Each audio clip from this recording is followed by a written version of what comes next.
Now, these were announced on Saturday. We certainly weren't expecting these.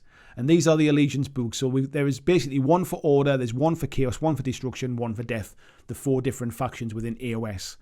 And there's not really that much information that's been released about them. I'm going to flip over to one of my other screens here. And what I'm going to do is I'm just going to play this alongside for a second. And this was the kind of teaser video about new factions entering the Bloodwind Spoil. Now, actually, when it says new factions, I wonder what those new factions are. Because basically what it's saying is now you can choose your Grand Alliance. Now, let me just skip back. This is what I wanted to talk about. Now, this model here, this guy on the Griffin thing, is, if I'm not mistaken, let me have a look, is a Demigriff Knight. And I've looked through the Free Cities model, rule book, I'll start again. I've looked through the Free Cities options that were in White Dwarf, and I can't find this guy.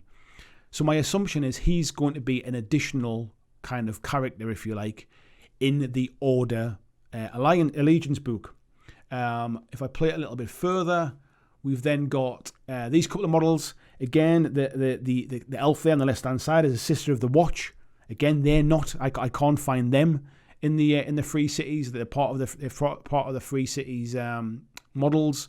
I can't find that one in there as well. And as we go through this, I'll kind of pick out a few more as well. It starts to lead me to think that actually we're seeing additional models coming, or rules for additional models in these tomes as well. So I'll keep going. We've got those ones. Those ones are in the Lumineth. Seeing those all laid out together does make me wonder if that is going to be a Lumineth box, a Warcry box for Lumineth. It seems strange that we see them all kind of together there. Could be a pure speculation, but who knows? We've then gone to the Death tome. These stuff we've seen before, Flesh Eater Courts. We then go into the Destruction tome. And again, we've seen the Iron Guts, we've seen the Iron Jaws. We then come on to Chaos. And here, this guy on the right riding, this is basically is a Skull Crusher. Again, the Skull Crushers, I don't believe, are in the Khorne rules either. So it does make me think. It goes on, I think, and I think it shows kind of some Nurgle stuff as well that I'm pretty sure they've got rules for already.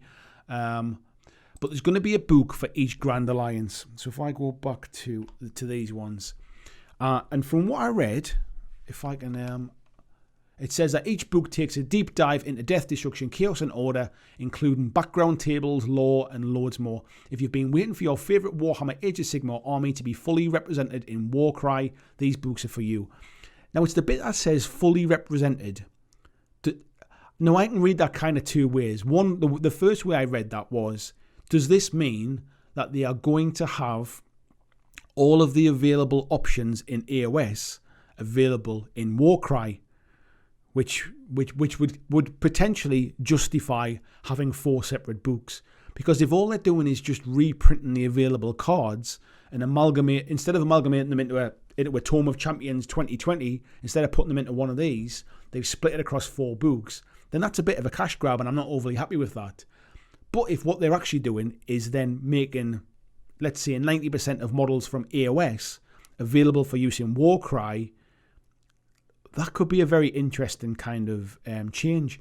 I'm not sure I'm kind of fully happy with it. I haven't had time to really kind of absorb it and think about it. I like the fact that that Warcry didn't have kind of like very finite list building options, that it was quite easy just to pick up a box and play. I'm not really sure how I feel about that if that's the case, but I guess we'll find out more. We'll not find out more this week, I think. These books are obviously coming sort of a little bit later down the line, maybe end of the year potentially. So there's more stuff coming. We're obviously going to see more campaign stuff in there as well. And it says, put your existing armies to use in quick, intense skirmish combat, or lead them in a campaign to achieve their own objectives against all odds. So we're going to see some changes coming here. Even if these books are £20 each, I've got war bands for each one of those 4 allegiances. Does that mean I'm going to have to pay £80 for 4 books to be able to kind of field the new stuff? Does it mean we're going to see more monsters and mercenaries coming in there? Is it going to change I don't think it's not going to change the basic rules, but it sounds like it's going to give a lot more options. And I think there's a lot of people have been kind of crying out for that. I then went back and looked through all the available AOS factions. And actually, if we then include like the Free Cities or Cities of Sigmar, if we include the Lumineth and we include the Fire Slayers that were all in White Dwarf, we've now got the last two, which is the Scions of the Flame and the Shadow Stalkers. That is all of the available factions from AOS now, other than Gargants, which I don't think we'll see come to Warcry. We might see him come in as like a monster, but that is all of them that then done. So what the future of Warcry, how does it look? Is the future of Warcry actually opening it up to every available AOS mini? Which is kind of mind-boggling really to think about that. It's going to be interesting to see what this actually really is. Thanks for watching my video. I hope that you really enjoyed it. And if you did, why not consider clicking on the suggested video below to see more of the work that I've done. If you'd like to support the long-term sustainability of this channel, why not consider checking out my Patreon, where you can pledge and support from as little as $2 a month. And there is lots of different tiers and bonuses, which will give you access to a private Discord server. It will give you free t-shirts, free mugs, a podcast every month, and a number of other things, including getting your name at the end of every video, like these awesome folks who already support me now.